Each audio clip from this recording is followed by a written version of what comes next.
Hello there, welcome back to London Live News with me, Anthony Baxter. Time just gone 9:15. Let's bring you a summary of the main national and international headlines this morning.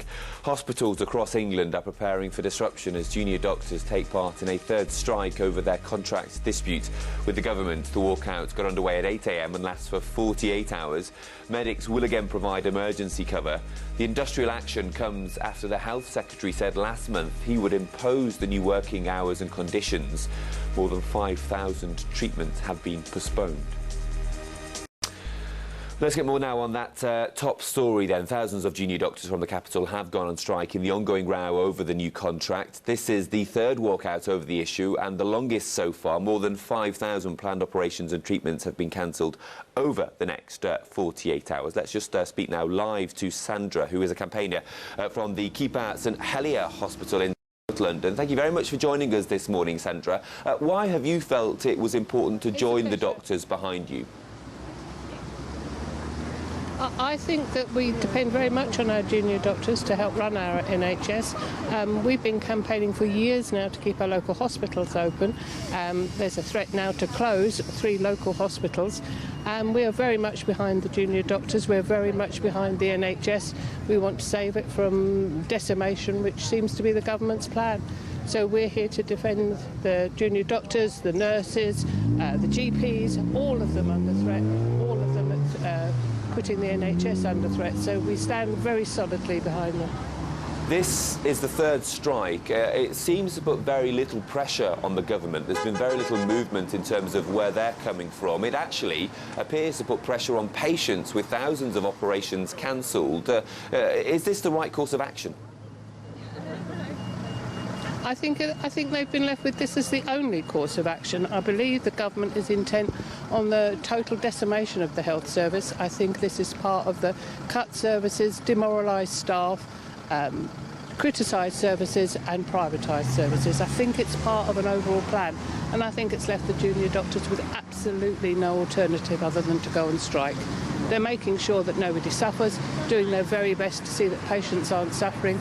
Emergency services are being covered by the consultants and other doctors. There's nothing else they can do. They're trying to defend our NHS.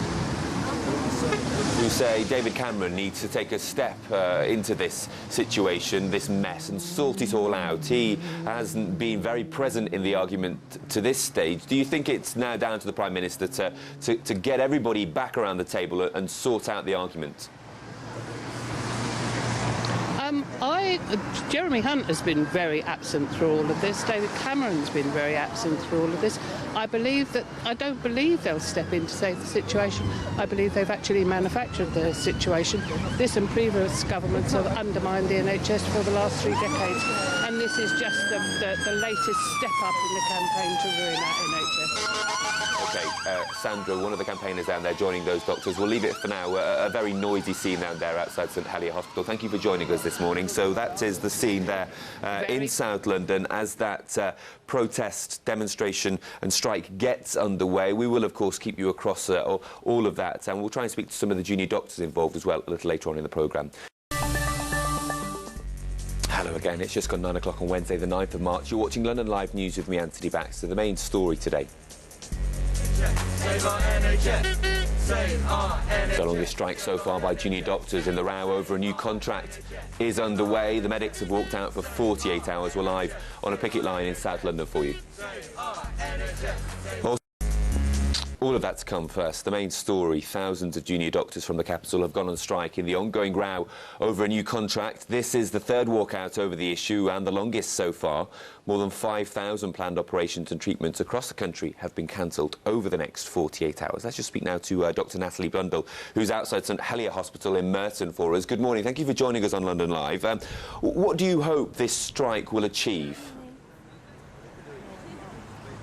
I hope that this strike should achieve sort of a feeling that we have towards the government and a show of unity, really. This contract is not fair and not safe, and the government have been completely unfair in their treatment of us. This contract is now being imposed upon us, which is obviously, completely wrong. A contract is a negotiated agreement. We only have concerns about patient safety. Already the NHS is on its knees. you know, all that they seem to want to do is stretch a 5-day workforce that's already stretched over 7 days, and that's not safe. And we're just here to try and, you know, show that, really. So far, and this is the third period of industrial action, so far it seems to have put little pressure on the government. There's been very little movement there.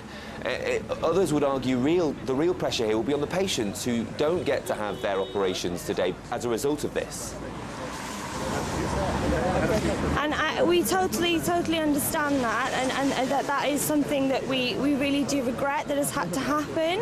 We haven't gone into this, you know, trying to get better things for ourselves. We're doing this for patient safety. If this contract goes into place, we seriously are concerned that patient safety will be at risk.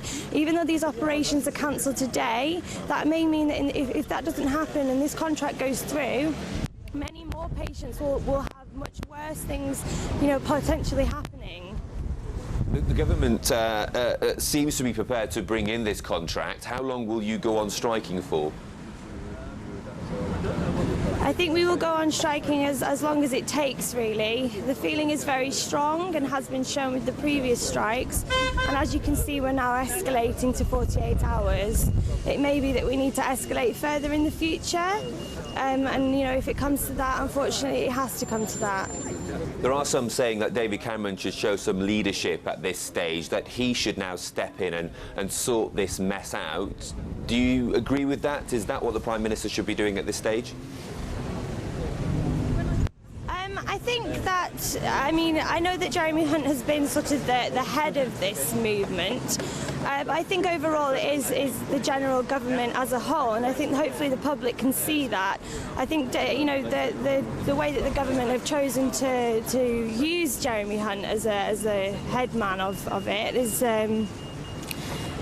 quite clever in some ways, but yes, I think that perhaps it would be useful if he did come out and say something.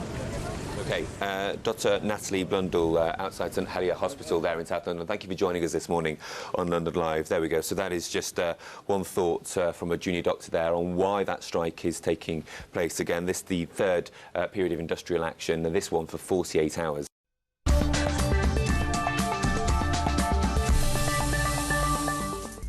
Hello there, welcome back to London Live News with me, Anthony Baxter. A check on the main national and international headlines this morning. As we've been hearing, hospitals across England are preparing for disruption as junior doctors take part in a third strike over their contract dispute with the government. The walkout got underway at 8 a.m. and lasts for 48 hours. Medics will again provide emergency cover. The industrial action comes after the Health Secretary said last month that he would impose the new working hours and conditions. More than 5,000 treatments have been postponed. You're watching London Live News. We'll bring you more on our main story when we come back after this short break. Longest strike so far by junior doctors in the row over a new contract is underway. The medics have walked out for 48 hours. We're live on the picket line in South London.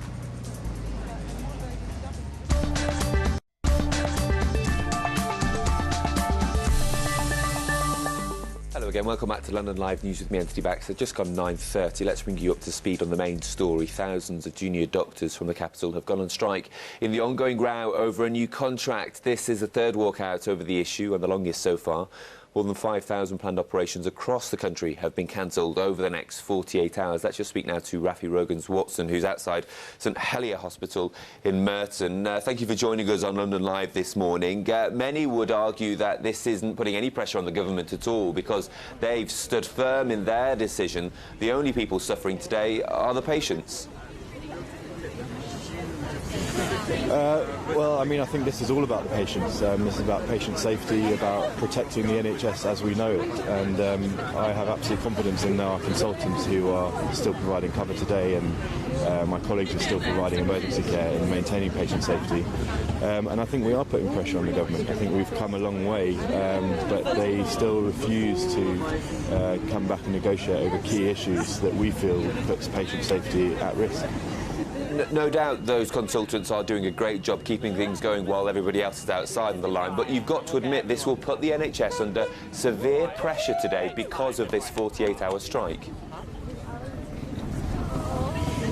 I think the pressure on the NHS has been building and building for a long time, and it's not because of the strike, it's because of the systematic dismantling by this government of the NHS as we know it. Firstly with the health and social care bill, and then with these changes they're trying to bring through to stretch an already stretched NHS, from 5 days over 7 days, while cutting funding, and people are worried and people are leaving, and I think it's becoming less and less safe, and that's why we're standing out here today to fight for to keep it safe and to keep it excellent as we know it. We spoke to one of your colleagues earlier who said that she was prepared to continue to strike as long as it was necessary. Is that your position? Yeah.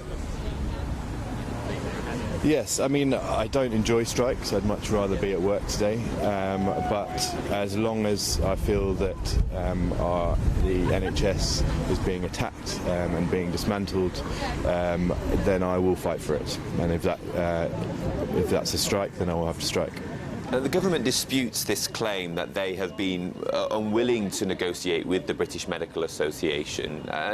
Let's put that aside. Are we likely to see both sides around the table again at this stage, or has it gone too far? I think you'd have to ask the government that. I think the doctors and the BMA have always been clear that we're willing to sit at the negotiating table as long as reasonable negotiations are able to take place. So if the government decides that they're able to do that, then we will sit back at the table with them. Would you like to see Mr Cameron step in at this stage and sort this mess out? Bring everybody back around the table and sort it out? I think it's got to the point where somebody has to. As far as I know, the NHS is an important institution to Mr Cameron, and I can't believe that he's let it get this far. And I think, really, if he values this institution, he should be stepping in at this stage, because Jeremy Hunt has really gone too far. OK, Dr Rafi Rogans-Watson, thank you for joining us this morning from St Helier's Hospital there in South London. There we go. So just more thoughts there on that ongoing dispute. This is, of course, the third strike action which has taken place over the introduction of the new contracts. The Health Secretary saying last month that he would impose it this summer. We'll bring you more on that story as it develops throughout the day.